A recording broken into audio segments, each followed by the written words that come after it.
मेरा ख्याल है कि इस वक्त ब्रेकिंग न्यूज़ आ चुकी है, कुछ रिजल्ट्स जो है वो हमारे सामने आ रहे हैं। ओवर टू यू जी बिल्कुल, thank you Muneeze. There are some results और कुछ गैर हतमी और गैर सरकारी नताइज जब तक कि हमारी स्क्रीन पर भी आते हैं आपके साथ शेयर करेंगे। ये नतीजा आया है कराची गरबी 3 से NA 246 का, जहां आगे हैं सैयद अमीनुल हक MQM के 305 वोट्स लेकर, और ये एक ही पोलिंग स्टेशन का रिजल्ट है 291 स्टेशन में से, जहां JIP यानी जमात इस्लामी पाकिस्तान के हाफिज नईमुर रहमान 168 वोट्स लेकर पीछे है, यानी आगे है 305 वोट्स लेकर MQM के सैयद अमीनुल हक, और उनके पीछे है 168 वोट्स लेकर हाफिज नईमुर रहमान साहब। NA 246 का ये नतीजा हमने आपके साथ शेयर किया है, और चूंकि सिर्फ ये एक ही पोलिंग स्टेशन का नतीजा है, नताइज आने का सिलसिला जारी है और इसमें ये और नंबर्स ऐड होते चले जाएंगे। कराची गरबी से ये नतीजा आपके सामने लेकर आए हैं NA 246 का। एक और नतीजा आपको दे रहे हैं NA 241 NA 241 का कराची जनूबी 3 का ये नतीजा, जहां आगे है खुर्रमशेर जमान आज़ाद हैसियत से ये इलेक्शन लड़ रहे हैं। 1458 वोट इन्होंने हासिल किए हैं, और इनसे पीछे हैं MQM के मोहम्मद फारूक सत्तार, 408 वोट इन्होंने हासिल किए हैं। 234 में से 4 पोलिंग स्टेशन का ये रिजल्ट है। कराची जनूबी अगला रिजल्ट आपके साथ शेयर कर रहे हैं, गैर हतमी गैर सरकारी नतीजा है 139 NA 139 पाक पतन 1 से 3 पोलिंग स्टेशन का ये नतीजा है। नून लीग के अहमद रजा मानिका 3015 वोट्स लेकर आगे हैं, और दूसरे नंबर पर राव जमील हाशिम खान इंडिपेंडेंट हैसियत में ये इलेक्शन लड़ रहे हैं। 2848 वोट्स इन्होंने हासिल किए हैं। अगला नतीजा है 244 NA 244 का ये नतीजा, गैर हतमी गैर सरकारी कराची गरबी 1 का नतीजा, जहां आगे है आफ्ताब जहांगीर आज़ाद हैसियत में 699 वोट्स लेने में ये कामयाब हुए, जबकि मोहम्मद फारूक सत्तार 560 वोट्स MQM से ले सके हैं, और ये एक पोलिंग स्टेशन का नतीजा है। ओवरऑल यहाँ से हमें 129 स्टेशन का नतीजा सामने आएगा, और कराची गरबी 1 का ये नतीजा 244 नेशनल असम्बली की सीट से आपके साथ शेयर कर रहे हैं।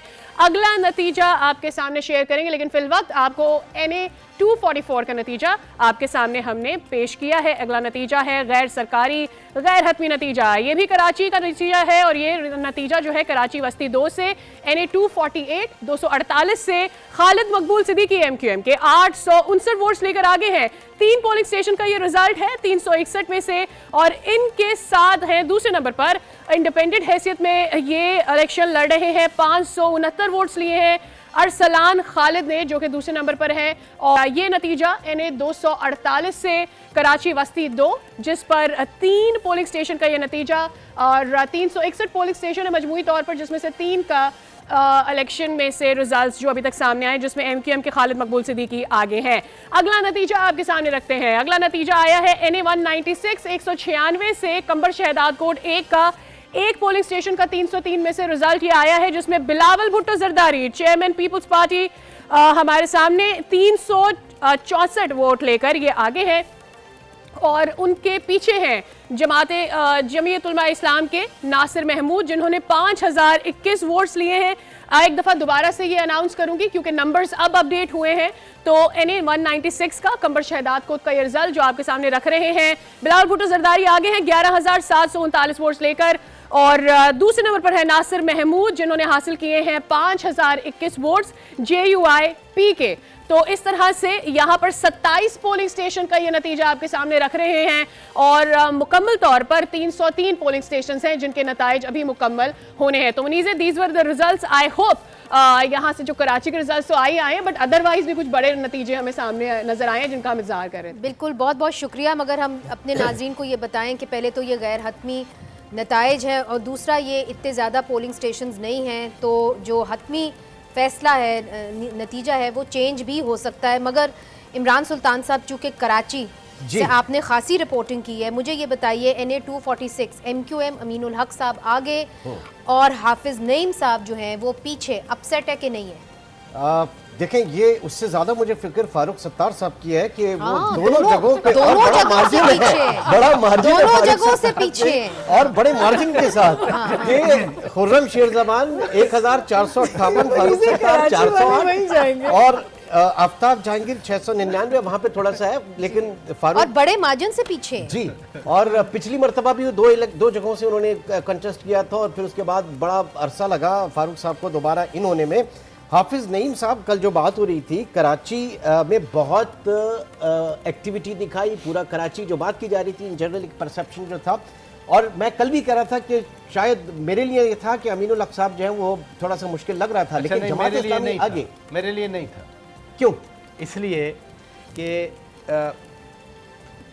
अगर 10 से 12% टर्नओवर था पिछली बार बल्दियाती आपके इंतखाबात में और हाफिज साहब ने 100 काउंसिलर जीत लिए थे, हम उस वक्त भी कह रहे थे कि ये कोई ग्रैंड पॉपुलैरिटी नहीं है उनकी। अब चूँकि MKM वापस आ गई है, आप ज़रूर कहेंगे आप कराची वाले हैं कि फ़ारूक सत्तार साहब का क्या हुआ। देखें, एक PSP पूरी पार्टी थी, एक MKM पाकिस्तान पूरी पार्टी थी। डॉक्टर फ़ारूक सत्तार साहब तो मेरी तरह तन्हा थे, एक कोने में रह रहे थे, ठीक है। तो इसलिए वो जो मुस्तफ़ा कमाल साहब आगे जा रहे हैं, पूरी पीछे पार्टी है। लेकिन मैं थोड़ा सा अगर आप मुझे इजाज़त दें वली से, देखिए हम कल से जो हम बात कर रहे थे ना, परफॉर्मेंस जो हमारा एक प्रोग्राम बहुत जमात इस्लामी के हवाले से हुआ, वो मेरी भी जो अगर आप कहते हैं ना शहर में बात हुई लोगों से, पल्स क्या थी, तो एक्चुअली लोग कहते थे कि फेडरल में वोट किसी और का, लेकिन सूबाई में जमात इस्लामी का।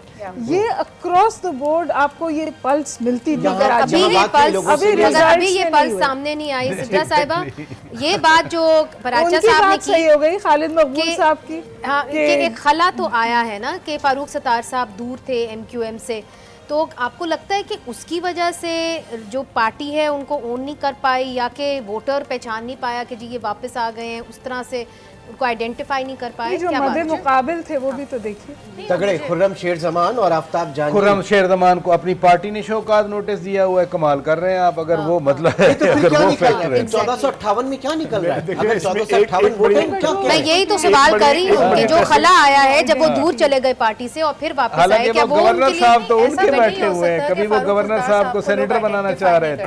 एक जबरदस्त एक सियासी जर्नी रही है, लेकिन मुझे ये लगता है कि ब्रेक आ गई ना बीच में। ब्रेक के अलावा Khurram Sher Zaman, again I am coming back to the point के देयर इज, आप उसको सिंपैथी वोट पहले कह रहे थे, लॉयल्टी वोट भी यहाँ पे मिल रहा है। बहुत सारे इंडिपेंडेंट्स जो साथ खड़े हैं PTI के, वो कहीं ना कहीं उनके लिए सॉफ्ट कॉर्नर है, क्योंकि आपने देखा कि जिस तरह लोगों ने छोड़ा है, कोई इस्तेकाम में गया, किसी ने अरे तो फिर ये जिद का वोट है ना। अच्छा, इसमें एक बड़ी ये जिद का वोट है, लॉयल्टी का वोट है, अभी तो लॉयल्टी का वोट है। एक बड़ी इंटरेस्टिंग बात है, अभी तक जो नतीजे हम तक पहुंचे हैं 13% है, 15% है, 10% है। जितने बड़े बड़े कौमी लीडर हैं, फजल रहमान साहब हैं, शहबाज शरीफ साहब हैं, नवाज शरीफ साहब हैं, डॉक्टर खालिद मकबूल सिद्दीकी हैं, फारूक सत्तार हैं, उन सब के हलकों में बड़ी फ्लक्चुएशन है। या तो वो कहीं अभी पीछे हैं, या अगर अगर जीत भी रहे हैं, लीड ले रहे हैं, तो लीड बड़ी मामूली है। तो मुझे लगता ये है कहीं बाज़ का ऐसे इलेक्शन भी होते हैं, माजी में हुए हैं। 88 का इलेक्शन याद होगा आपको, पीर पगाड़ा साहब, जिलोजा साहब, जितोई साहब, पीपल्स पार्टी के नौवारत कैंडिडेट्स जो थे उनसे हार गए, तो बाद में दोबारा अगले सालों में वापस आ गए। तो कहीं ऐसा ना हो, यानी बड़े लीडरों के लिए बाज़ का कोई इलेक्शन ऐसा होता है कि उनके लिए वो वाटरलू साबित होता है। I personally feel very happy about the electoral process. मुझे ऐसा लगता है कि वाकई वो जो एक डेमोक्रेटिक प्रोसेस है ना, जिस तरह वो आगे बढ़ रहा है,